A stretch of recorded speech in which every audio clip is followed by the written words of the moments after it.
ఇప్పుడు తెచ్చినటువంటి 3 పుస్తకాలు, ఒకటి 1902లో ఆ రోజు అప్పుడప్పుడే విప్లవోద్యమం ప్రారంభమైనటువంటి దినాల్లో ఒక కమ్యూనిస్ట్ పార్టీ అక్కడక్కడ గ్రూపులుగా ఉన్న వాళ్ళందరినీ కూడగట్టేసి, స్టడీ గ్రూపులు అట్లా ఉన్న వాళ్ళందరినీ కూడగట్టి ఒక పార్టీ నిర్మించాలనుకున్నటువంటి నేపథ్యంలో ఆ పార్టీలో ఎలా చేరి పనిచేయాలి. అప్పుడు కన్ఫ్యూజన్ ఏమిటంటే ట్రేడ్ యూనియన్లకి పార్టీకి తేడా ఏమిటి, కార్మికులకు ట్రేడ్ యూనియన్లు ఉన్నాయి, మళ్ళీ పార్టీ ఎందుకు, ఈ రెండింటికి మధ్యన తేడా ఏమిటి, దీన్ని ఆ గీత గీసి విప్లవోద్యమం ఆర్థికవాదాన్ని లోబడి పోకూడదు. ఆర్థికవాదం అంటే జీతభత్యాల కోసం పోరాటం, వాళ్ళ సౌకర్యాల కోసం పోరాటం. అది కమ్యూనిస్టులే కాదు, పెట్టుబడిదారులు కూడా చేస్తారు ఆ పని. కమ్యూనిస్టులు మొత్తం సమాజాన్ని మార్చాలి. సమాజాన్ని మార్చేటువంటి వర్గ పోరాటానికి ఈ ఆర్థికవాదం చాలా ఆటంకం. ఈ ఆర్థికవాదాన్ని ఎదుర్కోవాలి. ఇది ప్రధానమైనటువంటి అంశం. ఆ క్రమంలో మనం పార్టీని ఎలా, ప్రజా ఉద్యమాలను ఎలా నిర్మించాలి, ప్రజల్లో విప్లవోద్యమాన్ని ఎలా నిర్మించాలి అనే కొన్ని పద్ధతులు ఆ రోజు ఉన్నటువంటి నేపథ్యంలో గతితార్కిక పద్ధతులు, వాటిని బూర్జువా పద్ధతులకి, కమ్యూనిస్ట్ పద్ధతులకి, ట్రేడ్ యూనియన్ పద్ధతులకి, పార్టీ విప్లవోద్యమ పార్టీ పద్ధతులకు ఉన్నటువంటి తేడాన్ని వివరించి ఏమి చేయాలనేటువంటి పుస్తకాన్ని మొదట తీసుకొచ్చారు. ఆ తర్వాత రెండవ పుస్తకం చెప్పారు, అది ఇంకొక నేపథ్యంలో. అది సోషల్ డెమోక్రసీ యొక్క రెండవ మహాసభ అయిపోయిన తర్వాత పార్టీలో ఎలా నిర్మించాలంటే, ఎవరికి పార్టీ సభ్యత్వం ఇవ్వాలి, ఎవరికి ఇవ్వకూడదు, ఎలాంటి వాళ్ళతో నిర్మించాలి పార్టీని, సమ్మె చేసి ఊరేగింపులో ధర్నాల్లో పాల్గొనే వాళ్ళందరికీ సభ్యత్వం ఇవ్వాలా, కొద్దిమందికే ఇవ్వాలా, ఎలాంటి వాళ్ళకి ఇవ్వాలి, ఇస్తే ఆ ప్రమాణాలు ఏమిటి, వీటి మధ్య తీవ్రమైనటువంటి చర్చ జరిగింది. ఆ చర్చ సందర్భంగానే ఆ మినిట్స్ అన్నీ ఉంటాయి. అందువల్ల మనకు కొంచెం ఆ మినిట్స్ అవన్నీ చదువుతుంటే కొంచెం గందరగోళంగా ఉన్నట్టు ఉంటుంది. వాళ్ళని ఇటు చెప్పారని చెప్పారు. అందులో ఆ పేర్లన్నీ కూడా కలం పేర్లు ఉంటాయి. ఆ పేర్లు కూడా మనకి గుర్తుండి చావు. అందుకని ఆ చారిత్రక నేపథ్యం చదివి మనం దాని యొక్క సారాంశం అర్థం చేసుకున్నా చాలు. అది ఒక అడుగు ముందుకి, అంతే కదా, ఒక అడుగు ముందుకు 2 అడుగులు వెనక్కి, ఒక అడుగు ముందుకి 2 అడుగులు వెనక్కి. ఎలా అంటే అప్పుడే మెన్షివిక్కులు బోల్షివిక్కుల మధ్య వచ్చినటువంటి విభేదాల్లో మెన్షివిక్కుల యొక్క వాదనలన్నీ కూడా పూర్వపక్షం చేస్తూ ఓ బలమైనటువంటి విప్లవ పార్టీని ఎలా నిర్మించాలి. ఆ సందర్భంలోనే కార్మిక వర్గం యొక్క సంఘటిత అగ్రదళం కమ్యూనిస్ట్ పార్టీ అంటే కార్మిక వర్గ చైతన్యమే కమ్యూనిస్ట్ పార్టీ చైతన్యం కాదు. కార్మిక వర్గంలో ఉండేటువంటి అత్యంత ఉన్నతమైన చైతన్యం కలిగి, ఆ చైతన్యం కలిగినటువంటి వాళ్ళకి సంఘటితమై వాళ్ళకి దళంగా, అంటే ఒక దళం అంటే ఒక టీమ్గా, అంటే ఒకే డైరెక్షన్లో ఒకే పద్ధతిలో ముందుకు అడ్వాన్స్ కావటం. దానికి ఎంతో అది చేయాలంటే క్రమశిక్షణ కావాలి. కాబట్టి క్రమశిక్షణ కలిగినటువంటి ఒక విప్లవ పార్టీని నిర్మించాలనేది దానికి అప్పుడు వచ్చారు. ఆ క్రమంలోనే తర్వాత బోల్షివిక్ పార్టీ, మెన్షివిక్ పార్టీ, చీలెక్ కూడా వచ్చింది. ఆ పూర్వరంగం శర్మ గారు మీకు వివరించారు. మూడవ పుస్తకం అది ప్రజాతంత్ర విప్లవంలో సోషల్ డెమోక్రసీలో 2 ఎత్తుగడలు. అంటే పెట్టుబడిదారీ వ్యవస్థ, ఫ్యూడల్ వ్యవస్థను కూలదోసి మొదట ఫ్రెంచ్ విప్లవంతో అది ఆరంభమైంది 18వ శతాబ్దంలో. స్వేచ్ఛ, సమానత్వం, సౌభ్రాతృత్వం అనేటువంటి నినాదాలతోటి పెట్టుబడిదారీ విప్లవం అక్కడ జయప్రదం చేశారు. ఆ దేశాల్లో, కొన్ని దేశాల్లో ఫ్యూడలిజాన్ని పూర్తిగా ధ్వంసం చేసి ఆ స్థానంలో క్యాపిటలిస్ట్ సొసైటీ నిర్మించారు. క్యాపిటలిస్ట్ సొసైటీ నిర్మించే తర్వాత నెక్స్ట్ ఫేజ్ ఏమంటే సోషలిజమే. కాబట్టి ఒక సోషలిస్ట్ సమాజాన్ని ఎలా నిర్మించాలి అనే ఆ వైపుగా, పెట్టుబడిదారు వ్యవస్థని విధ్వంసం చేసి సోషలిజాన్ని ఎలా నిర్మించాలనే వైపుగా మార్క్స్, ఎంగెల్స్ వాళ్ళ కాలంలో ఆ రోజు దానికి అవసరమైన ఆలోచనలు, అవసరమైన సిద్ధాంతాలన్నీ కూడా రూపొందించారు. ఇందాక శర్మ గారు చెప్పారు. ఇప్పుడు క్యాపిటల్ ఎక్కడ కూర్చొని రాశాడు మార్క్స్? ఇంగ్లాండ్లో, లండన్లో కూర్చొని రాశాడు. ఆయన సొంత దేశం ఏది? జర్మనీ. జర్మనీకి ఈ పుస్తకం వెళ్ళి జర్మనీ ట్రాన్స్లేషను, జర్మన్లో ముందు మాట రాసేస్తాం. ఒకటి చదివితే మీరు దానికి రాసిన ముందు మాట, జర్మన్లో ప్రచారం ఏంటంటే ఇది ఇంగ్లాండ్లో కూర్చొని మార్క్స్ రాశాడు, ఆయనకు ఇంగ్లాండ్లో ఉండే కార్మికుల పరిస్థితులు తెలుసు తప్ప జర్మనీలో ఉండే కార్మికుల పరిస్థితులు తెలియవు, అందుకని జర్మనీకి అప్లై కాదని చెప్పేశారు. ఆయన సొంత దేశానికి. ఇప్పుడు ఏడుండేవాళ్ళు అంటారు యూరోప్కి అప్లై అవుద్ది, మనకు అప్లై కాదని. ఇప్పుడేమన్నారు, అసలు ఇది అవుట్డేటెడ్, ఇప్పుడు అసలు ఈ కాలానికి అప్లై కాదని. అది ఎట్లా తప్పు శర్మ గారు చెప్పారు. ఈ వాదనలు ఇప్పుడు కాదు, అప్పుడే వచ్చాయి. ఇంగ్లాండ్లో కూర్చొని ఆయన రాశాడు తప్ప జర్మనీ పరిస్థితులు అని తెలియదు, జర్మనీకి అప్లై కాదని చెప్పారు అప్పుడే.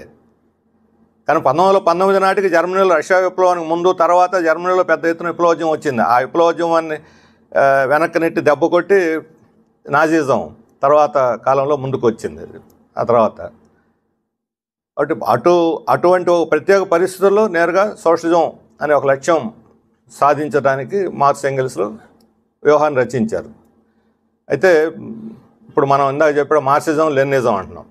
మార్క్సిజం అనేది ఆ 19th సెంచరీ ఎండింగ్లో వచ్చిన 20th సెంచరీకి వచ్చేసరికి లెనినిజం కూడా యాడ్ అయింది. ఏమిటి మార్క్సిజం లెనినిజం తేడా? రెండు ప్రత్యేకమైన వేరువేరు సిద్ధాంతాలు కాదు. సామ్రాజ్య యుగం నాటి మార్క్సిజమే లెనినిజం అన్నాడు స్టాలిన్. సామ్రాజ్యవాద యుగం యొక్క లక్షణాలని, ఆ వచ్చిన మార్పుల్ని వాటిని తీసుకొని ఇప్పుడు పెట్టుబడిదారు వ్యవస్థ అభివృద్ధి అయిన చోటే కాదు, పెట్టుబడిదారు వ్యవస్థ బలహీనంగా ఎక్కడుంటే అక్కడల్లా విప్లవం రావచ్చని, అభివృద్ధి కాకపోయినా బలహీనంగా ఉన్న చోట. ఈ బలహీనంగా ఉంది లేదంటానికి ఏంటి? పెట్టుబడిదారు వ్యవస్థ సంక్షోభంలో పడి అది ఏమాత్రం పరిపాలన చేయలేనటువంటి స్థితికి రావటం, సమాజాన్ని అదుపు చేయలేనటువంటి స్థితికి రావటం, పెట్టుబడిదారు వ్యవస్థలో ఇక మనం బతకలేము, దీన్ని వదిలించుకోవాలనేటువంటి స్థితికి ప్రజలు రావటం, ఆ ప్రజలను సంఘటన చేసి ఒక బలమైన కమ్యూనిస్ట్ పార్టీని, దానికి నాయకత్వం వహించేటువంటి ఒక కమ్యూనిస్ట్ పార్టీ ఉండటం, ఈ మూడు కండిషన్లు ఫిల్ఫిల్ అయితే అక్కడ విప్లవం వచ్చేస్తుంది. దాన్నే ఇప్పుడు ఆ రోజు సమాజాన్ని ఆయన వర్ణించినప్పుడు ఏ దేశానికి ఆ దేశంలో ఉండే పెట్టుబడిదారు వ్యవస్థ ఒక చైన్ లాగా, దాన్ని గొలుసు కట్టుగా ప్రపంచాన్ని చుట్టుముట్టింది. గొలుసు కట్టులో ఎక్కడ లింకు బలహీనంగా ఉంటే అక్కడ విప్లవం వస్తుంది. ఆ బలహీనత ఉండేదానికి ఈ కండిషన్లు చెప్పాడు. అది రష్యాలో వస్తుందని చెప్పాడు. రష్యాలో జయప్రదం కూడా చేశారు. కాబట్టి సామ్రాజ్యవాదం అనేది పెట్టుబడిదారు వ్యవస్థ ఎక్కడికక్కడ బలంగా ఉండేటువంటి విడివిడి జాతుల ఒక్కొక్క దేశ ఒక స్వభావంగా, జాతుల స్వభావం కలిగినటువంటి, అంటే జాతీయ స్వభావం కలిగిన పెట్టుబడి ప్రపంచాన్ని చుట్టుముట్టింది. ఈ గుత్తాధిపత్య దశకి చేరుకొని అక్కడ చైన్ని బలహీనమైన లింకుని తెగ్గొట్టాలని చెప్పాడు. ఇప్పుడున్న దశ ఏంటి? ఆ సామ్రాజ్యవాదంలో ఇంకొక ఫేజ్ మొదలైంది, ఇంకొక ఉపదశ. అదేంటంటే ప్రపంచీకరణ. ఈ ప్రపంచీకరణ ఇప్పుడు గొలుసుగా చుట్టడం కాదు, మొత్తం ప్రపంచాన్ని ఒక నెట్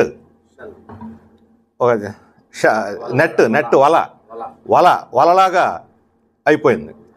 ఇప్పుడు మన ఏదన్నా మన నొలక మంచం లేకపోతే మన ప్లాస్టిక్ తాలిన మంచాలు ఉన్నాయనుకోండి, వేసుకున్నంతకాలం పని చేసుకుని చాలా పని చేస్తాయి, బాగా ఉంటుంది. మనం దాని మీద కొనుక్కుంటే ఒకసారి ఒక పోగు తెగింది అనుకోండి, ఏమవుద్ది? పట్ అని కొద్ది రోజులు చాలా త్వరగా వేగంగా మొత్తం దిగిపోవటం మొదలుపోతుంది. కాబట్టి ఈసారి దేశాల్లో విప్లవం రావటం అంటే జరిగితే ఒక దేశం విప్లవంతో ఆగదు, ఆ దేశం ఈ దేశం మొత్తం పట్ ఆడిచ్చేస్తాయి. గ్లోబలైజేషన్లో ఇప్పుడు ఆ రకమైన స్టేజ్ ఇప్పుడు 35 సంవత్సరాల పాటు అప్రతిహతంగా పురోగమించి పెట్టుబడిదారీ వ్యవస్థ ఒక దశకు తీసుకెళ్ళినటువంటి ప్రపంచీకరణ ఈరోజు అదే దానికి ఆటంకంగా మారిపోయింది. అదే మార్క్స్ చెప్పారు పదే లెనిన్ చెప్పిన మార్క్స్, తన అభివృద్ధి తానే ఆటంకంగా మారిపోయింది.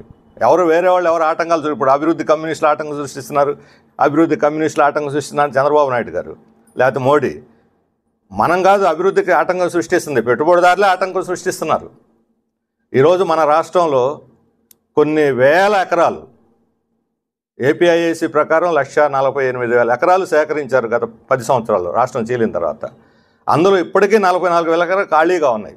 మిగతా 1,00,000 ఎకరాలు కేటాయించిన పెట్టుబడిదారులకి అందులో 15,000, 20,000 ఎకరాలకు మించి పరిశ్రమలు పెట్టలేదు. పెట్టిన పరిశ్రమల్లో ఉద్యోగాలు ఎన్ని ఇస్తామన్నారో అందులో 20 వంతు కూడా ఉద్యోగాలు ఇవ్వలేదు. ఇచ్చినటువంటి 20% ఉద్యోగాల్లో స్థానికులకు 2%, మిగతా 18% ఎక్కడి నుంచి తీసుకొస్తారు? అంటే బీహారు, జార్ఖండ్లో ఉండే వాళ్ళు తెచ్చి ఏడ పని చేయిస్తారు. 8-10 గంటల బదులు 15 గంటలు, 16 గంటలు పని చేయిస్తారు. అక్కడే రేకుల షెడ్లో ఉంటారు, అక్కడే తినక వాళ్ళు ఇళ్లకు పంపుకొని కుటుంబాలు అక్కడే ఉంటే వీళ్ళు ఒంటరిగా ఉంటారు. ఇక్కడ ఉండేవాళ్ళకి ఉద్యోగాలు ఉండవు. ఇక్కడ ఉండేవాళ్ళకి ఉద్యోగాలు ఉండేవాళ్ళు వీళ్ళు ఏం చేస్తారు? వీళ్ళని తీసుకుపోయి ఛత్తీస్గఢ్లో బొగ్గు గనుల్లోనో, లేకపోతే జార్ఖండ్ బొగ్గు గనుల్లోనో, లేదా ఉత్తరాఖండ్ హైడ్రో ఎలక్ట్రికల్ ప్రాజెక్టులోనూ తీసుకుపోయి పనిచేయాలి. వాళ్ళకి ఇదే గతి అక్కడ. అంటే ఇక్కడ ఉండే వాళ్ళకి ఉద్యోగాలు అక్కడ తీసుకెళ్తారు, అక్కడ ఉద్యోగాలు లేని వాళ్ళు ఎక్కడ తీసుకెళ్తారు. ఈ మైగ్రేషన్ అనేది ఎందుకంటే తక్కువ వేతనంతో ఎక్కువ సమయం పని చేయించుకోవటానికి, గొడ్డు చాకరీ చేయించుకోవటానికి, దానివల్ల ఎక్కువ లాభాలు వస్తాయి, ఎక్కువ దోపిడీ కూడా జరుగుతుంది. దీన్ని వాళ్ళు ఏమంటారంటే ఈ మైగ్రేషన్ వల్ల అభివృద్ధి జరుగుతుంది. ఇప్పుడు అనంతపురంలో ఆకలితో చచ్చిపోయేవాడు బెంగళూరు పోయి పని చేసుకొని బ్రహ్మాండంగా పోతున్నాడు, ఏడు వచ్చి ఒక ఎకరా కొనుక్కున్నాడు అంటాడు. ఉంటారు కొంతమంది, ఒక 100 మంది పోతే ఒకరు ఇద్దరు ఉంటారు. ఆత్మహత్య చేసుకున్న సంగతి మాట్లాడాలిగా, అక్కడ పోయి అడ్రస్ లేకుండా పోయిన వాళ్ళు, మిస్ అయినటువంటి వాళ్ళ గురించి మాట్లాడాలిగా, అసలు ఓటర్ లిస్టులోనే లేకుండా. అందువల్ల మరి అభివృద్ధి ఇప్పుడు మొన్న వచ్చింది విశాఖలో భూములు ఇచ్చాము ఎవరికి, టాటాకి 21 ఎకరాలు, ఇంకొక ఆయన ఊరు పేరు అడ్రస్ లేని ఒక కంపెనీ వరుస అంటే ఆ పేరే విచిత్రంగా ఉంది. దానికి గవర్నమెంట్ మాట్లాడాలి. తమాషా ఏంటంటే వీళ్ళు అందరూ వచ్చేసి అది అభివృద్ధి చేస్తూ ఓర్చుకోలేరా దీన్ని ఆన్లైన్లో సోషల్ మీడియాలో బోలెడని కామెంట్లు పెడుతున్నారు. గవర్నమెంట్ ఎంతవరకు నోరెత్తి ఇది మేము ఇచ్చామనో ఇవ్వలేదనో ఈ పర్పస్ అనో ఈ కంపెనీ స్వభావం ఇదనో లోకేష్ మీద నేరుగా ఆరోపణ వస్తే ఆయన మాట్లాడటల్లా, ప్రభుత్వం మాట్లాడటల్లా, వాళ్ళ మంత్రులు మాట్లాడటల్లా, వాళ్ళ అధికారులు మాట్లాడటల్లా. మరి ఎందుకు మాట్లాడట్లేదు, ఎందుకు మౌనం వహిస్తున్నారు? ఇప్పుడు ఆంధ్రజ్యోతిలోనే వచ్చింది వార్త, అదేమి టీడీపీని వ్యతిరేకించే పార్టీ ఏం కాదు. 10 ఏళ్ల నుంచి అక్కడ ఐటీ కోసం కట్టినటువంటి విశాఖలో కట్టిన బిల్డింగ్లో చాలా భాగం ఖాళీగా ఉన్నాయి. పెడతామని వచ్చిన వాళ్ళు ఎవడు పెట్టలేదు, ఉద్యోగాలు ఇవ్వలేదు. మరి ఆ ఖాళీలు అన్నీ ఎందుకు ఉన్నాయి? చంద్రబాబు నాయుడు గారు హయాంలో ప్రారంభించారు, జగన్మోహన్ రెడ్డి దాన్ని కొనసాగించాడు. అక్కడికే రాజధాని పంపిస్తాం, ఇంకేముంది అంతా అయిపోద్ది ఐటీ ఏమన్నారు. మరి ఉన్నవాటికి కేటాయించిన వాళ్ళకి పరిశ్రమలు పెట్టకు ఉద్యోగాలు ఇవ్వకపోతే కొత్తవి తీసుకుపోయి ఏం చేస్తారు? ఇప్పుడు 2 ఏళ్ళు అయింది అదాని, డబ్బులేం కొరత లేదు అదానికి, డేటా సెంటర్ పెడతామని. ఎందుకు పెట్టలేదు డేటా సెంటర్? ఇప్పుడు ఇక్కడ కాకినాడ SEZలో 10,000 ఎకరాలు, అక్కడ ఎన్ని 115 ఎకరాలు 150 ఎకరాల్లోనే పెట్టారు. అది కూడా మూతపడిపోయింది, బొమ్మల పరిశ్రమ ఒకటి పెడితే. ఇప్పుడు 3 డెవలపర్స్ మారిపోయారు. ఎవరు అధికారంలోకి వస్తే వాళ్ళు డెవలపర్ మారిపోతుంటారు, వాళ్ళని పెట్టుకుంటారు. కానీ అక్కడే అభివృద్ధి లేదు. మరి ఇప్పుడు విమానాశ్రయాలు కడతామంటున్నారు, లేకపోతే పోర్టులు కడతామంటున్నారు.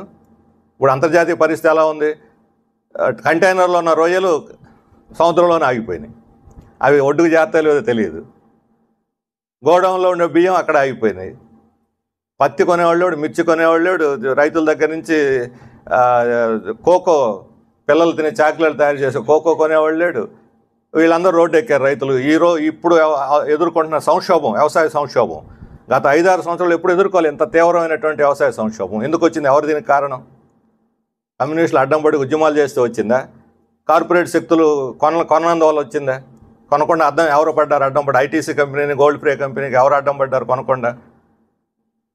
అంటే వాళ్ళే అడ్డం. ఈరోజు పెట్టుబడిదారులు అడ్డం. ఇప్పుడు మన రాష్ట్రంలో కోట్లు, లక్షల కోట్లు, 100 కాదు ఇప్పుడు 1,00,000 కోట్లు చెప్పుకోవాలి. ఎవరైనా పెట్టుబడిదారుడు అంటే 100,000 పోయింది, ఇప్పుడు 1,00,000 కోట్లు ఆసామి ఎవరైనా ఒక పెట్టుబడిదారు గురించి చెప్పుకోవాలంటే. వీళ్ళందరూ ఈ పెట్టుబడులు ఎక్కడ పెడుతున్నారు? ఆంధ్రప్రదేశ్లో తెగబలిసినటువంటి లక్షల కోట్ల పెట్టుబడిదారులు ఎక్కడ పెడుతున్నారు పెట్టుబడులు? ఆంధ్రప్రదేశ్లో ఎందుకు పెట్టడం లేదు? ఆంధ్రప్రదేశ్లో వాళ్ళు పెట్టుబడులు పెట్టలేదు, మరి విదేశీ పెట్టుబడిదారులను పిలిచి ఒప్పందాలు చేసుకోవాల్సిన అవసరం ఏంటి? ఇక్కడుండే వాళ్ళ చేత పెట్టుబడులు పెట్టించకుండా. అంటే ఈరోజు పెట్టుబడి ఒక అడుగు కూడా ముందుకు కదలగని పరిస్థితులు లేదు. దాని పురోగమనానికి అదే ఆటంకంగా మారింది, అదే సంక్షోభం. కాబట్టి ఈ సంక్షోభం గురించే మార్క్స్ చెప్పినా, లెనిన్ చెప్పినా దీని గురించే. దీంట్లో ముఖ్యమైన సమస్య ఏంటి? పేదరికం పెరగటం కాదు. పేదరికం అంటే సౌకర్యాలకు సంబంధించింది, తినే తిండి, బట్ట, వసతి, అవి కూడా లేని వాళ్ళు 18% ఉందని తేల్చారు. Poorest of the poor. 18% అనేది కరెక్ట్ లెక్కలు కాదు, అవి నీతి ఆయోగ్ వాళ్ళు చేసిన తప్పుడు లెక్కలు, అవి వేరే విషయం. కానీ ఆ తప్పుడు లెక్కల ప్రకారం దాన్ని, ఆ పేదరికాన్ని నిర్మూలించడానికి ఏమిటి ఇప్పుడు మార్గం? చంద్రబాబు నాయుడు గారు చెబుతుంది P4 అట. ప్రపంచంలో ఎక్కడ లేని ఒక వినూత్నమైన పథకాన్ని నేను ప్రవేశపెట్టాను. P4, కార్పొరేట్లు ఆదుకుంటారు పేదవాళ్ళందరినీ, మీరు అందరూ వీళ్ళని దత్తత తీసుకోండి, దత్తపుత్రులను చేసుకోండి అంటున్నారు. ఈయన ఇంతకుముందు అధికారంలో ఉన్నప్పుడు జనభూమి కార్యక్రమం పెట్టి దత్తత గ్రామాలు పెట్టాడు. ఇప్పుడు ఎన్ని దత్త గ్రామాలు ఎలా ఉన్నాయి ఆ ఊళ్ళు పోయి చూస్తే అర్థం అవుతుంది ఆ దత్త గ్రామాలు ఎలా ఉన్నాయి. మరి ఎందుకు ఊళ్ళో అభివృద్ధి కాలేదు? ఇప్పుడు దత్తత తీసుకొని ప్రజలను ఏం చేస్తారు? ఎంత గొప్ప దయామయులై కరుణారసం ఉడికిపడుతుంటే కార్పొరేట్లకి, వాళ్ళ దగ్గర పనిచేసేవాళ్ళు మెగా కంపెనీ మొన్న ప్రారంభం రోజున మెగా కంపెనీ చేతనే మంగళగిరిలో కొన్ని కుటుంబాలని దత్తత ఇప్పించారు సింబాలిక్గా.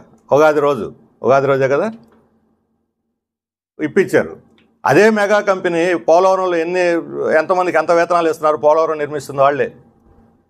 ఈ పోలవరంలో 4 రోజుల క్రితం ఇక్కడ దత్తత తీసుకున్న తర్వాత అక్కడ పనిచేసే కార్మికుడు, ఉత్తరప్రదేశ్ నుంచి వచ్చిన కార్మికుడు చనిపోతే 20,000 చేతిలో పెట్టేసి పార్సిల్ చేసి పంపడానికి సిద్ధపడితే అక్కడ ఉన్నటువంటి CIT కార్యకర్తలు అడ్డుకొని నష్టపరిహారం ఇప్పిస్తే అప్పుడు కానీ కదలలేదు. అప్పుడు వెలుగులోకి వచ్చిన అక్కడుండే కార్మికులకి ఒక్కొక్కరు ₹1,50,000 2-3 నెలల నుంచి వేతనాలు ఇవ్వలేదని. అప్పటికప్పుడు ఇదంతా గొడవ అవుద్దేమో భయపడి కొన్ని ఒప్పందాలు చేసుకొని వాళ్ళకి వేతనాలు ఇచ్చినటువంటి పరిస్థితి, బకాయిలు. మరి అంత దయామయులు అక్కడ ఎందుకు కనీస వేతనాలు ఇవ్వటం లేదు? ఏ కంపెనీ అయినా మేము సవాల్ చేసి అడుగుతున్నాం, ఏ కంపెనీ అయినా కనీస వేతనాలు కార్మికులు రేపు సమ్మె చేయబోతున్నారు 26,000 ఇవ్వాలని ఇటువంటి ఉన్నది, అది వదిలేసేయండి. ఇప్పుడు బల్క్ డ్రగ్ ఫ్యాక్టరీ నక్కపల్లిని, అచ్యుతాపురం, SEZలు ఇవన్నీ ఉన్నాయి. లేకపోతే మన గార్మెంట్ ఇండస్ట్రీ ఉదయం 7 గంటలకి క్యారేజ్ కట్టుకొని ఆడవాళ్ళు పిల్లల్ని ఇంటి దగ్గర వదిలేసి స్కూల్కి కూడా పంపలేక బస్సు ఎక్కి మళ్ళీ రాత్రి 8 గంటలు తిరిగి వచ్చేటువంటి ఆడవాళ్ళు, వాళ్ళకి ఇచ్చేటువంటి వేతనం ఎంత? హిందూపూర్లో గార్మెంట్ ఇండస్ట్రీలో పనిచేసే వాళ్ళకి ఇస్తున్నటువంటి వేతనాలు ఎంత? 7 నుంచి 10,000, మ్యాక్సిమం ఇస్తే సీనియర్స్కి 12,000 వస్తుంది. వాళ్ళ బస్సు ఛార్జీలకు, ఆటో ఛార్జీలుగా పోతే నెలకు 2-3 వేల రూపాయలు. అయినా సరే వేడి నెలలకు చన్నీళ్ళలాగా ఏదో తోడు వస్తుందని చెప్పి అన్నట్టుగా వాళ్ళు అడ్డమైన చాకరీ చేసి సంపద సృష్టిస్తున్నారు. మరి వాళ్ళకి ఇంత దయామయులు కనీస వేతనాలు ఎందుకు ఇవ్వట్లేదు? పోనీ వాళ్ళకి లాభాలు తక్కువ వస్తున్నాయి, షేర్ మార్కెట్లో వాళ్ళ షేర్ వాల్యూ మాకు ఇంత లాభం వచ్చింది అంత లాభం వచ్చిందని బహిరంగ ప్రకటనలు చేసి ప్రతిరోజు షేర్ వాల్యూ పెరిగిపోతూ ఉందని గగ్గోలు చెబుతున్నారు కదా, ఘనతగా గొప్పతనంగా చెబుతున్నారు కదా. షేర్ మార్కెట్లో పెరుగుద్ది, వాళ్ళ లాభాలు పెరిగితేనే కదా షేర్ మార్కెట్ పెరిగేది. మరి వాళ్ళ లాభాలు పెరుగుతున్నప్పుడు వేతనాలు పెంచడానికేమి? కాబట్టి అక్కడేమో దయ పనికిరాదు. అక్కడ చనిపోతే వాళ్ళకి పరిహారం ఎవరు? అక్కడ గర్భిణీ స్త్రీలు పడ్డ దయ చూపెట్టరు, అక్కడ పిల్లల పడ్డ దయ చూపెట్టరు. మరి ఇక్కడ ఈ వీళ్ళని మాత్రం దత్తత తీసుకుని ఆదుకుంటారట. ఇంతవరకు చరిత్రలో మన రాష్ట్రంలో కానీ, దేశంలో కానీ, ప్రపంచంలో కానీ ఎక్కడైనా పెట్టుబడిదారులు ఆదుకొని పేదలకు నిర్మూలించిన ఘటనలు ఎక్కడైనా ఉన్నాయా? వాళ్ళ ఇంతకుముందే క్యాపిటలిస్టులకి కార్పొరేట్ సోషల్ రెస్పాన్సిబిలిటీ అని వాళ్ళకి వచ్చిన లాభాల్లో 2% ప్రజల కోసం సోషల్ సర్వీస్ ఖర్చు పెట్టాలని అంటే ఎక్కడైనా ఖర్చు పెట్టారా? వాళ్ళు ఖర్చు పెట్టాల్సిన దాంట్లో 30%, 40% కూడా, అది కూడా రాజకీయ నాయకులకి ఇచ్చి వాళ్ళు చెప్పిన గ్రామాల్లో వీళ్ళ ఓట్లు రాజకీయాలకు లింకు చేసి ఇప్పుడు దీనికే ఒక పథకం రూపం ఇచ్చాడు చంద్రబాబు నాయుడు గారు. చేసిన పని ఏంటంటే ఈ social responsibility, corporate social response నిధులన్నింటిని తీసుకొచ్చి కుప్పపోసి వీటిని వాళ్ళ ఘనత, వాళ్ళ గొప్పతనంలాగా చెప్పి పన్నులు ఎగ్గొడుతుంది. ఎంత? కార్పొరేట్లు 16 లక్షల కోట్లు బ్యాంకు రుణాలు ఎగ్గొట్టారు, 3 లక్షల కోట్లు పన్నులు ఎగ్గొట్టారు. ఒక్క సంవత్సరం పన్నులు ఎగ్గొట్టారు. ఈ డబ్బులంతా ముక్కుపిండి వసూలు చేస్తే ఎంతమందిని పేదరికం నుంచి బయటపడేయచ్చు? కాబట్టి పేదరిక నిర్మూలన కన్నా షో చేసే కార్యక్రమం, ఆ పేరుతోటి కార్పొరేట్లకి వీళ్ళు దయామయాలు అని చెప్పి వాళ్ళకి అదనపు సౌకర్యాలు కల్పిస్తారు. రేపు పొద్దున్న అసలు ఆలు లేదు చూలు లేదు అన్నట్టు అప్పుడు అవార్డులు కూడా ఇచ్చేశారు, వాళ్ళకి సన్మానాలు చేసేసారు.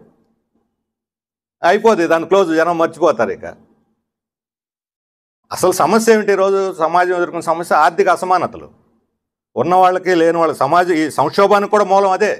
దేశాల మధ్య అసమానతలు, ప్రాంతాల మధ్య అసమానతలు, వర్గాల మధ్య అసమానతలు, సామాజిక తరగతుల మధ్య అసమానతలు, స్త్రీ పురుషుల మధ్య అసమానతలు, అనేక రకాలైన అసమానతలు తీవ్ర స్థాయికి చేరిపోయి ప్రజల కొనుగోలు శక్తి తగ్గిపోయి సంపద పెరుగుతున్నది, ప్రజల కొనుగోలు శక్తి తగ్గిపోతుంది. వాళ్ళ ఆదాయాలు పడిపోతున్నాయి, కొనుగోలు శక్తి తగ్గిపోతుంది. పెంచిన సంపద ఎక్కడ పోవాలి, ఎవడు కొనాలి? అదంతా నిలవబడిపోతుంది. అదే కదా రెసిషన్ అని అంటున్నారు ఈరోజు. అందువల్ల డిమాండ్ లేకనే కదా ఇప్పుడు లేదనే పేరు చెప్పే కదా రైతులు తెగ్గోసేస్తున్నారు. ఎందుకు డిమాండ్ పడిపోతున్నది? కాబట్టి ఈ వ్యవస్థ యొక్క సంక్షోభం, ఈ అంతర్గత ఈ అసమానతల వల్ల పెరుగుతున్నటువంటి సంక్షోభం, ఒక్కొక్కరి దగ్గర వేలు లక్షల కోట్లు పోగుబడిపోతుంది. మామూలు కష్టపడి పనిచేసే వాళ్ళ దగ్గర ఆ రోజుకి ఏ పూటకి ఆ పూట సంపాదించుకోవాల్సిన పరిస్థితి వాళ్ళకి వస్తున్నది. చదువుకోవటానికి, వైద్యానికి, ఇంటికి అద్దె కట్టలేనటువంటి వాళ్ళు ఉన్నారు అనేక మంది. ఈరోజు అప్పులు, గవర్నమెంట్ తన అప్పుల గురించి మాట్లాడు. గవర్నమెంట్ అప్పులు ఎంత? మొత్తం ప్రజల అప్పుల్లో దాని అప్పులు 10% కూడా ఉండవు. ఈరోజు అసలు అప్పులన్నీ భరిస్తుంది ప్రజలు. ప్రతి కుటుంబం అప్పులు, మైక్రో ఫైనాన్స్, డోక్రా ఫైనాన్స్, బ్యాంక్ అప్పులు, ప్రైవేట్ అప్పులు, ఆ అప్పు ఈ అప్పు అని చెప్పి అవన్నీ చాలక ఇప్పుడు క్రెడిట్ కార్డులు, ఈ ఆన్లైన్ మార్కెటింగ్, ఈ కామర్స్ పేరుతోటి వాళ్ళు ఈఎంఐలు కట్టమని వీళ్ళు వెంటబడి తబ్బిబ్బైపోయి టెంప్ట్ అయిపోయి కొనుక్కోవటం, ఎట్లా ఒకటి అమ్ముకోవాలని ఎన్ని రకాలైన అవస్థలు. అమ్మేవాడికి అవస్థలే, కొనుక్కునేవాడికి అవస్థలే. వాడు అప్పులు, జనం అప్పులు పాలు అవుతున్నారు. ఇది ఆర్థిక అసమానతల వల్ల వస్తుంది. కాబట్టి ఇది పెట్టుబడిదారీ అవసరం, దీనికి పరిష్కారం లేదు. ఒకసారి తగ్గొచ్చు, ఒకసారి పెరగొచ్చు, రిలీఫ్లు తప్ప, ఉపశమనం తప్ప దీనికి పరిష్కారం లేదు పెట్టుబడిదారీ వ్యవస్థలో. ఇది సోషలిజంలోనే దీనికి పరిష్కారం, ఇంకో మార్గం లేదు దీనికి. అందుకని పెట్టుబడిదారీ వ్యవస్థకి ఈరోజు సోషలిజమే ప్రత్యామ్నాయం. ఇది ఇప్పుడు మనం చెప్తున్నటువంటి, ఇంతకుముందు వినేవాళ్ళు కాదు. ఇప్పుడు అమెరికాలోనే పెద్ద పెద్ద ఊరేగింపులు జరుగుతున్నాయి. ఈ మధ్య టీవీలో ఎవరో పెట్టారు, ద గ్రేటెస్ట్ స్పీచెస్ అని 4 స్పీచెస్ని పెట్టారు ఆఫ్ 2024 అని. గ్రేటెస్ట్ స్పీచ్, అందులో ఒక స్పీచ్ అంటే మన తెలుగు అమ్మాయి, అంటే అమెరికన్ తెలుగు కుటుంబం అక్కడ స్థిరపడినటువంటి కుమార్, ఏదో రాహుల్ కుమార్ ఏదో అమ్మాయి పేరు, హార్వర్డ్ యూనివర్సిటీ, పేరేం పేరమ్మా ఆమె పేరు, అమ్మాయి శృతి కుమార్ అని. ఇప్పుడు ప్రపంచంలో ప్రఖ్యాతి కలిసింది. ఆమె ఇచ్చిన ఉపన్యాసం, మనిషికి మాట్లాడే ప్రాథమిక హక్కు లేదు, పాలస్తీనాకి మద్దతు తెలిపితే మీరు శిక్షిస్తారా, పంపిస్తారా, ఎంతమందిని పంపిస్తారు, ఇలా మీరు దేశాన్ని వదిలిపెట్టించారని చెప్పని మొత్తం హార్వర్డ్ యూనివర్సిటీ మొత్తం కూడా చప్పట్లతో మారుమోగిపోయింది ప్రతి మాటకి ఇక్కడ. అంటే ఈరోజు ఎందుకు అలా స్పందిస్తున్నారు? 50% మంది పిల్లల్ని, ఇండియన్ స్టూడెంట్స్ని అక్కడి నుంచి ఇక్కడికి తరిమేస్తున్నారు. కొంతమందిని ఆల్రెడీ సంఖ్యలు వేసి విమానాల్లో తరలించారు. ఇంకా ఏ రోజుకి ఆ రోజు వాళ్ళు గుండెల్లో రైళ్లు పరిగెడుతున్నాయి పిల్లలకి. సగం ఈడ తల్లిదండ్రులకు నిద్ర ఉండదు, అక్కడ పిల్లలకు నిద్ర ఉండదు. ఎందుకు వచ్చింది? ఇప్పుడు ఇంతకుముందు అమెరికా అంటే స్వర్గం అని అనుకునేవాళ్ళు. అమెరికాలో వస్తే చాలు, ఉద్యోగం చదువుకోవడానికి సీట్ వచ్చినా చాలు అనుకునేవాళ్ళు. ఇప్పుడు వద్దురా బాబుని అప్లై చేసేవాళ్ళు కూడా ఇప్పుడు ఈ నెలలో 30% పడిపోయింది. మామూలుగా వచ్చే అప్లికేషన్లు 30% పడిపోయిందంట అమెరికన్ ఎంబసీకి. ఇంకా రాబోయే రోజులు ఇంకా తగ్గుతాయి కూడా. అంటే కళలన్నీ కళలైపోతున్నాయి. అమెరికా ఆహో అనుకునే అమెరికా ఈరోజు చాపో మాకెందుకు ఇది అక్కడ అనుకునేటువంటి పరిస్థితికి వచ్చింది. ఇంతకుముందే ప్రపంచం అంతా పెట్టుబడి పంపించేస్తాను, తలుపులు తెరవండి, WTO మీద సంతకాలు పెట్టండి అమెరికా. ఇప్పుడు WTO లేదు, ఇప్పుడు లేదు. మీరు మా దేశం వస్తువులని మీరు కొనాల్సిందే, మీ వస్తువులు మేమేం కొనం. మా పెట్టుబడులన్నీ మా దేశంలోనే ఉండాలి, మీ దేశాలకు రావటానికి లేదు. ఇప్పుడు అది వాళ్ళ సంరక్షణ, ఆత్మరక్షణలో పడిపోయింది అమెరికా. చుట్టూ గోడలు కట్టుకుంటుంది. ఒకప్పుడు బెర్లిన్ గోడలు పగలగొట్టి కమ్యూనిజం పతనం అయిపోయినట్టు అమెరికా ఈరోజు తన చుట్టూ తన గోడ కట్టుకుంటుంది. రేపు పొద్దున ఆ గోడనే అమెరికా ప్రజలు, మెక్సికన్ ప్రజలు ఎవరో ఒకరు కూలగొట్టేస్తారు వాళ్ళు కట్టినటువంటి గోడల్ని. అందుకని ఎందుకు ఇంత తీవ్రమైన ఆత్మరక్షణలు ఎందుకు పడింది? వైరుధ్యం. ఈరోజు చైనాకి అమెరికాకి మధ్య వైరుధ్యం మనం చూస్తున్నాం. రోజు వాణిజ్య యుద్ధం. అమెరికా గెలుస్తా చర్చ, చైనా గెలుస్తా లేదా కాదు ఇప్పుడు చర్చ, అమెరికా గెలుస్తా లేదని.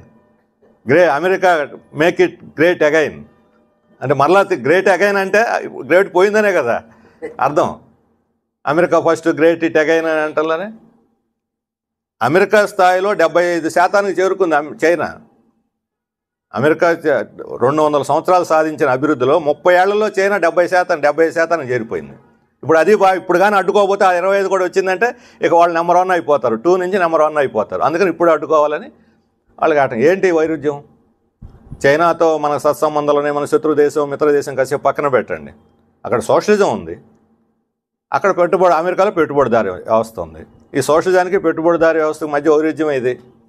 ఈరోజు అక్కడ పెట్టుబడిదారులు పెరిగిపోతుంది, కమ్యూనిస్టులు అర్థం కావట్లేదు, చైనా కూడా మారిపోయిందని మొన్నటిదాకా అనేవాళ్ళు. ఇప్పుడు వాళ్ళు ఏం రాస్తున్నారు? చైనా ఎందుకనే డామినేట్ చేస్తుందంటే ప్రభుత్వ రంగంలో డామినేట్ చేస్తుందని ఇప్పుడు వాళ్ళు రాస్తున్నారు. ప్రతి ప్రైవేటు కంపెనీలో ప్రభుత్వ రంగ పెట్టుబడులు ఉన్నాయి, ప్రభుత్వమే దాన్ని నియంత్రిస్తుందని ఇప్పుడు రాస్తున్నారు. వాళ్ళే రాస్తున్నారు. ప్రభుత్వం యొక్క ఇది లేకుండా, సపోర్ట్ లేకుండా, అండ లేకుండా, వాళ్ళ ఫైనాన్షియల్ ఇది లేకుండా, సపోర్ట్ లేకుండా ఏ కంపెనీ ముందుకు రావటం లేదని. మరి అదేగా సోషలిజం ముఖ్యమైన అంశం. ప్రైవేటు పెట్టుబడిని అక్కడ నియంత్రించి ప్రభుత్వ పెట్టుబడి డామినేట్ చేస్తున్నది. ఈరోజు ఎక్స్పోర్ట్ ఆగిపోయిన అండ్ అన్నింటినీ దేశంలో ప్రజలు కొనుగోలు చేస్తున్నారు. నేను మొన్న ఆక్వా రంగంలో పోతే రైతులను కలిస్తే ఈ ఆక్వా వీటిని మన దేశంలో అమ్ముకోవచ్చు కదా, ఒకవేళ అమెరికా వాడు కొనకపోతే, యూరోప్ వాడు కొనకపోతే ఎక్కడనంటే ఈ కొని ఎవడు తింటాడండి అంటున్నారు. మహా అయితే 100 కౌంట్ని కొంతమంది కొనగలరు, 100 కౌంట్ని. 30-40 కౌంట్ని అసలు కొనలేరు, కొన్నా తినలేరు. అవి ఉత్పత్తి చేసి ఆయనే తినలేడు. బలరామ జిల్లా వాడు చెబుతున్నాడు, ఉత్పత్తి చేసేవాడే తినలేడని. పారబోసుకోవాల్సింది లేకపోతే. కానీ చైనాలో ఇంటర్నల్ మార్కెట్ పెరిగింది, అందరూ ఒప్పుకుంటున్నారు, పెరిగింది. అన్ని దేశాల్లో ఇంటర్నల్ మార్కెట్ కుంచుకుపోతుంటే అక్కడ ఎట్లా పెరిగింది ఇంటర్నల్ మార్కెట్? మొన్న క్వార్టర్లో 5.2% జీడిపి పెంచాలని వాళ్ళు టార్గెట్ పెట్టుకున్నారు. జనవరి టు మార్చి క్వార్టర్లో 5.4% సాధించారు. ఇది ఎకనమిస్ట్ పత్రిక చెప్పింది, నేను చెబుతున్న లెక్క కాదు, లేదా చైనా వాళ్ళు చెప్పే లెక్క కాదు. ఎకనమిస్ట్ ప్రపంచ ప్రఖ్యాతిగాంచిన వీక్లీ. 5.2 అనుకుంటే 5.4%. మంది ఎక్కడికి పోయాం మనం? 5.7% పెట్టుకుంటే 4.3% వచ్చాం టార్గెట్. ఎందుకని? లేదు, ఇంటర్నల్ కన్జంప్షన్ లేదు, ప్రజలకు లేదు, తగ్గిపోతుంది, కొనుగోలు శక్తి తగ్గిపోతుంది. అందుకని ఈ కొనుగోలు శక్తి ప్రజలకి పెంచాలంటే వేతనాలు పెంచాలి, సౌకర్యాలు పెంచాలి, సంక్షేమ కార్యక్రమాలు పెంచాలి. ఇప్పుడు సంక్షేమ కార్యక్రమాలు డబ్బులు ఉచితంగా ఎందుకు ఇవ్వాలి అని అంటున్నారు. ఉచితంగా ప్రజలకు కాదు ఇస్తుంది, పెట్టుబడిదారులకు ఇస్తున్నారు. ఇప్పుడు ఉచితంగా భూమి ఇచ్చింది ఎవరికి? విశాఖలో. ఏమంత దరిద్రుడా టాటా గారు? అసలు టాటా కంపెనీ సూత్రాలు కూడా విరుద్ధం, వాళ్ళు చెప్పే సొంత సూత్రాలు కూడా విరుద్ధం ఇది. ఎందుకంటే టాటాకి ఎందుకు ఇచ్చారు? టాటా అంటే కాస్త మంచి పేరున్న కంపెనీ కాబట్టి దానికి ఉచితంగా ఇస్తే ఎవరు అభ్యంతరం పెట్టారు. ఆ తర్వాత మన ఇష్టం వచ్చిన వాళ్ళకి మన ఇష్టం వచ్చినట్టు భూములు ఇచ్చేసుకోవచ్చు అని అది కనిపిస్తుంది కంటికి. ఇప్పుడు అది వాళ్ళు చేస్తున్న పని అదే అని. 99 పైసలు ఎక్కడ? ఇప్పుడు ఎతకాలి 99 పైసలు ఎక్కడ దొరుకుతాయి టాటాకు? ఇప్పుడు 99 పైసలు ఎక్కడ దొరుకుతాయి? దొరకవు. టాటా 99 పైసలు దొరకటం చాలా కష్టం. మరి ఉచితంగా ఎవరికి ఇస్తున్నారు? ఉచితంగా ఇప్పుడు వీళ్ళందరికీ మంచినీళ్ళు ఇస్తాం. నీళ్లు ఇప్పుడు గోదావరి జిల్లాలో అంత నీళ్లు బాగున్నా కూడా రిలయన్స్కి నీళ్లు డైవర్ట్ చేసినందువల్ల పంటలు 1000 ఎకరాల్లో నేను స్వయంగా పోయి చూశాను. రైతులు వచ్చి రోడ్డు మీద కూర్చున్నారు రాస్తారోకో. అప్పుడు రిలయన్స్ కాపీ పంటలకు ఇచ్చారు. మినిస్టర్ గారితో మాట్లాడాను, ఆయన ఆగమేఘాల మీద ఎస్సీని పంపించాడు రామానాయుడు గారితో మాట్లాడితే. ఆయన కాలగొట్టును కూర్చొని నీళ్లు ఇచ్చాడు. అంత పరిస్థితి గోదావరి జిల్లాలో ఓ పంట పండించాలంటే. కాబట్టి ఈ రకమైనటువంటి కార్పొరేట్లకు అన్నీ ఇచ్చేస్తూ ఉచిత కరెంటు, వాళ్ళకి పన్నులు రాయితీ, ఇప్పుడు అదే కదా ఈజ్ ఆఫ్ డూయింగ్ బిజినెస్. మరి అన్ని లెక్కేయండి ఎన్ని కోట్లు అవుతాయి. ఎగ్గొట్టినవి కాకుండా గవర్నమెంట్ ఎదురు ఇచ్చేవి ఎవరికి ఇస్తున్నారు ఉచితం? అందుకని ప్రజల యొక్క ఆదాయాలు, ప్రజల సంపదలను వాళ్ళకి కట్టబెడుతున్నారు. ఇప్పుడు సోలార్ ప్రాజెక్టు పేరుతో రైతులకు ఇస్తున్నారు. రైతులకు ఏం చెబుతున్నారు? మీకు భూమి ఖాళీగా ఉంది కదా, మీకేం ఆదాయం రాదు కదా, ఈ సోలార్కి ఇచ్చేయండి, 30,000 వస్తాయి నెలకి, సంవత్సరానికి 30,000 వస్తాయి అంటే ఫోన్లో ఖాళీగా ఉండే 30,000 అని. ఒక కౌలు రైతుకు భూమి ఇవ్వాలనంటే యజమానికి నష్టం భయపడతాడేమని ఒక సంవత్సరం ఉండే కౌలుని 11 నెలలకు తగ్గించి చట్టం చేశారు. 11 నెలలకి కౌలు రైతు కోసం. కానీ 30 ఏళ్ల పాటు సోలార్కి ఏకదాటి మీద వాళ్ళు లీజుకి ఇస్తారట 30,000 సంవత్సరానికి. ఆ 30 ఏళ్ల తర్వాత అదేదో పేరు అంటాం కదా, రాజు ఎవరో బంట ఎవరో సరే ఏదో ఒక సామెత అనుకోండి, ఎవరో ఒకరు అట్లా అవుతుంది. రైతు ఈ లోపల ఎవరో చనిపోతే వాళ్ళ కొడుకు కూడా తెలియదు, భూమి మందే వాడిదో కూడా తెలియదు. దానికి చట్టబద్ధత కూడా లేదు రాసుకున్న అగ్రిమెంట్కి. ఎందుకంటే మనకి ల్యాండ్ అక్విజిషన్ యాక్ట్ ఉంది, ల్యాండ్ పూలింగ్ యాక్ట్ ఉంది, ల్యాండ్ లీజ్డ్ ఇన్ యాక్ట్ లేదు. ఇది ఉందా ఏదైనా ఉంటే ఇది కౌలుదారి చట్టం. ఈ కౌలుదారి చట్టం 11 నెలలకే. దీని ఉల్లంఘన అది. రేపు కోర్టుకు పోతే బొంబాయికి పోవాలి రైతులు. ఎక్కడ ఏమిటిది? కాబట్టి ప్రజలు దోచి వనరులను దోచి కార్పొరేట్లు కట్టబెట్టడం వల్ల సంక్షోభం వచ్చింది. దీనికి ప్రత్యామ్నాయం సోషలిజమే. సోవియట్ యూనియన్ పడిపోయింది అనుకోవచ్చు. నేను ఒక సినిమా చూసి, చాలా పాత సినిమా, బహుశా ఎవరైనా చూసుంటారు, సత్యమే సుందరం అని పేరు, అదే అనుకోండి, కమల్ హాసన్, సత్యమే శవం అని. ఒక ఆధునికమైన ఐటీ కుర్రాడికిను కార్మిక నాయకుడిగా ఉండే కమల్ హాసన్కి చర్చ జరుగుద్ది. వరదల ఇరుక్కొని ఇద్దరు ఒక చోట ఉండి ఈయన ఇవన్నీ ట్రేడ్ యూనియన్ల హక్కులు అన్నీ మాట్లాడుతుంటే, ఏమో ఇంకా సోషలిజం ఎక్కడ, ఏ కాలం నాటివాడివి, ఎప్పుడో సోషలిజంకి ఎక్కడానంటే, తాజ్మహల్ చూసావంటే చూశానండి అంటాడు. తాజ్మహల్ కూలిపోతే ప్రేమ పోద్ది అని అన్నాడు. ఎట్ట పోద్దండి అని అన్నాడు. మరి సోవియట్ పోతే సోషలిజం ఎక్కడికి పోద్ది అని అన్నాడు. దాంతో ఆడు నోరు మూసుకున్నాడు అతను. ఈరోజు పరిణామాలన్నీ కూడా చర్నింగ్ అంటాం. చర్నింగ్ అంటే చిలిగితే చిలుకలో నుంచి వెన్న వస్తుంది కదా. చర్నింగ్ జరుగుతుంది ఇప్పుడు. ప్రపంచ పరిణామాలు చాలా వేగంగా చర్నింగ్ జరుగుతూ ఉంది. దీంట్లో నుంచి పుట్టుకొస్తుంది ఖచ్చితంగా. చర్నింగ్ జరిగిన తర్వాత వచ్చేది తిరుగుబాట్లు, విప్లవాలే. అటువంటి స్థితికి ఈరోజు చేరుకున్నాం. సోవియట్ యూనియన్లో కూడా ఎన్నో మార్పులు జరుగుతున్నాయి ఈరోజు. అక్కడ ఇంత కూల్ చేసి పెట్టుబడిదారి వస్తున్నట్టు ఇప్పటికీ రష్యాలో పెట్టుబడిదారి ప్రభుత్వ రంగం బలంగా ఉంది. దాన్ని పూర్తిగా డిస్మాంటిల్ చేయలేకపోతున్నారు. అక్రమ వ్యాపారాలు, లేకపోతే అవినీతి, రకరకాల ఇవన్నీ విస్తరించినాయి. కానీ ప్రభుత్వ రంగాన్ని డిస్మాంటిల్ చేయడం చేతకాళ్ళు. ఇప్పుడు కూడా మనకి డిఫెన్స్కి ఆయుధాలు, మన విమానాలు అన్నీ ప్రభుత్వ రంగంలో తయారైనట్టుని ఇస్తున్నారు. ఇప్పుడు F-35 కొనుగోలు చేసుకొని ఒప్పందం చేసుకుంటే అంతకన్నా బెటర్ సుఖాయి విమానాలు ఎందుకు కొనలేదని వాళ్ళే అడుగుతున్నారు. మిలిటరీ హెడ్సే అడుగుతున్నారు. అమెరికా వాడు ఒత్తిడి లొంగి కొంటే. మా అమ్మ ఎన్నికల్ని తారుమారు చేస్తున్నారు మీరు హ్యాక్ చేసి మీ ఐటీ వాళ్ళు అని చెప్పి అమెరికా వాడు ఏడిసేస్తున్నాడు రష్యా మీద పడి. సరే అది పెట్టుబడిదారు దేశమే, కానీ సోషలిస్ట్ పునాదులు పూర్తిగా తొలగించలేకపోతున్నారు, ఆ సంస్కృతిని పునాదుల్ని. కానీ ఆ రోజు ఎలా ఉంది సోషలిజం? ఈరోజు చైనాలో కానీ, ఆ రోజు రష్యాలో కానీ, సోవియట్ యూనియన్లో కానీ భూమి మీద పూర్తిగా ప్రజలది కంట్రోల్. ఈరోజు భూమి మీద కార్పొరేట్ కంట్రోల్, అక్కడ భూమి మీద కంట్రోల్ మొత్తం ప్రజలది, కమ్యూనిటీ కంట్రోల్.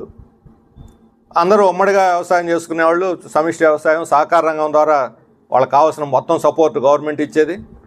అందువల్ల ఉత్పత్తి కూడా బాగా పెరిగింది, అభివృద్ధి అలా జరిగింది గతంలో సోవియట్ యూనియన్ కానీ ఇప్పుడు చైనాలో కానీ. మరి దీనికి సిద్ధమా ఇక్కడ వీళ్ళు ఇక్కడేమో దానికి భిన్నంగా పూర్తిగా కార్పొరేట్ సెక్టార్కి భూములు అప్పచెబుతున్నారు. ఎంప్లాయ్మెంట్ ఎక్స్చేంజ్, చదువుకున్న వాళ్ళందరికీ ఉద్యోగం. ఇప్పుడు మనం క్యాంపస్ రిక్రూట్మెంట్ అంటుంటాం. ఇక్కడ ఈ క్యాంపస్ రిక్రూట్మెంట్లో ఇప్పుడు 2 లక్షల మంది ప్రతి సంవత్సరం మన ఇంజనీరింగ్ కాలేజీల నుంచి బయటకు వస్తున్నారు. ఎంతమందికి వస్తున్నాయి ఉద్యోగాలు? ఈ సంవత్సరం 2000 మందికి ఇస్తే 200 మందికి కూడా అపాయింట్మెంట్లు ఇవ్వలేదు. సెలెక్ట్ అయినటువంటి వాళ్ళల్లో 2000 మంది సెలెక్ట్ అయితే 200 మందికి కూడా అపాయింట్మెంట్ ఆర్డర్లు ఇవ్వలేదు ఐటీ కంపెనీలు. సోవియట్ యూనియన్లో 1934లో ఆఖరి ఎంప్లాయ్మెంట్ ఎక్స్చేంజ్ని మూసేశారు. అంటే ఆ తర్వాత నిరుద్యోగం అనేది లేదు. క్యాంపస్లోనే ఎవరు ఏ పనికి పోతారో డిసైడ్ అయిపోద్ది. ఇంటర్మీడియట్ 18 years దాటిని అంటే ఇంటర్మీడియట్ అయిపోయింది, డిగ్రీకి వస్తానంటే నేను ఇంటర్మీడియట్ మార్కొని నేను ఏదైనా వొకేషనల్ దాంట్లో పరిశ్రమలోనో లేదా కోఆపరేటివ్ ఫ్యాక్టరీలోనో లేకపోతే వ్యవసాయ క్షేత్రంలోనో ఎక్కడో చోట చేస్తాను, మా ఊర్లోనూ ఉద్యోగం చేస్తానంటే అక్కడ పంపించేస్తారు. ఆ తర్వాత చదువు అక్కడ వరకు ఇంటర్మీడియట్ వరకు గవర్నమెంట్ బాధ్యత తీసుకుంటుంది. ఆ బాధ్యత చదువుతావు లేదు నీ ఇష్టం. చదువుకునే వాళ్ళని ఎంతకైనా చదివిస్తుంది. మొత్తం చదివే బాధ్యత అంతా ప్రభుత్వాన్ని బాధ్యత. నువ్వు పిహెచ్డీలు చేసిన చదువు అనేది ఒక ఖరీదైన వస్తువు కాదు సోషలిజంలో. చదువు అనేది ఒక హక్కు. నువ్వు ఎంత రోజు చదువుతావు అంతవరకు సమాజం చదివిస్తుంది. ఉద్యోగం తర్వాత ప్రతి ఒక్కరికి పని. ఇప్పుడు అయ్యోలో చెప్పినట్టుగా వారానికి 5 రోజులు పని పెట్టి రోజుకి 7 గంటలు పని చేస్తే 7 5 35 గంటలు సరిపోద్ది వారానికి. ఇప్పుడు 80 గంటలు పని చేయాలని చెబుతున్నారు ఇన్ఫోసిస్ మూర్తి. ఇప్పుడు మారిన టెక్నాలజీ, అభివృద్ధి అయిన టెక్నాలజీలో గతంలో 80 గంటల పనికి ఎంత ఉత్పత్తి అవుతుందో ఇప్పుడు అంతకన్నా ఎక్కువ 35 గంటలు ఉత్పత్తి చేసేయచ్చు. ఇప్పుడు ఏఐ వచ్చిన తర్వాత ఇంకా వేగం పెరిగింది పనిలో. ఇప్పుడు ఏఐ వల్ల ఉద్యోగాలు ఊడిపోతాయని ఇప్పటి నుంచే భయాలు పెడుతున్నాయి. ఎందుకంటే ఎట్లాగో ఉద్యోగాలు ఇవ్వలేం కాబట్టి ఏఐ వల్ల ఉద్యోగాలు పోతున్నాయని చెబితే మానసికంగా తయారు చేయడానికి అందరినీ. ఏఐ వల్ల అసలు ఉద్యోగాలు తీసేయాల్సిన అవసరం ఏంటి నేను అడుగుతున్నాను. ఏఐ వల్ల పని సులువయ్యి పనిభారం తగ్గినప్పుడు పని గంటలు తగ్గించండి.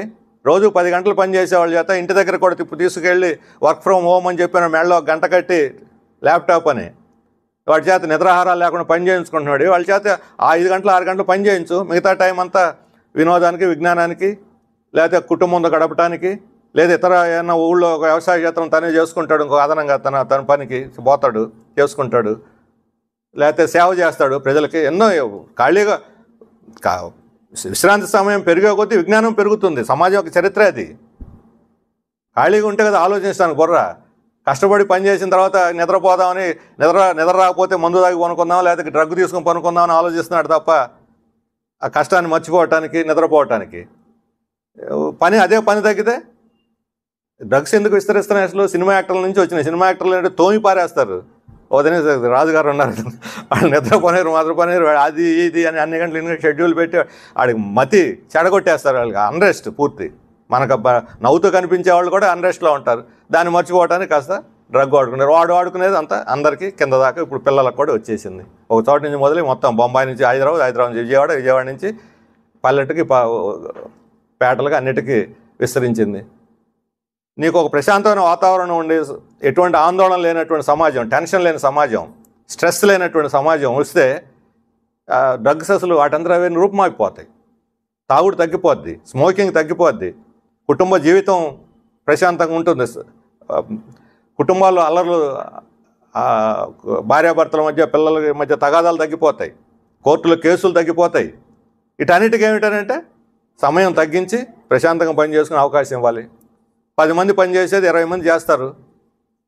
ఇప్పుడు మన వ్యవసాయ కూలీలు పని లేని రోజులు ఏం చేస్తారు? మనం 5గురిని పిలిచామనుకో 10 మంది వస్తారు. రైతు 5గురిని పిలిచి ఏంటంటే మేమే సర్దుకుంటామండి, మీరు ఇచ్చే 2000 ఇవ్వండి, మేమే 200 పోతే 100 తీసుకుంటాం, అందరం బతుకుతాం అంటున్నారు. ఆ కోఆపరేటివ్ దాన్ని మనం ఇక్కడ అప్లై చేస్తే ఉన్న పనిని అందరికి సర్దేయచ్చు, ఉన్న ఆదాయాన్ని అందరికి సర్దేయచ్చు.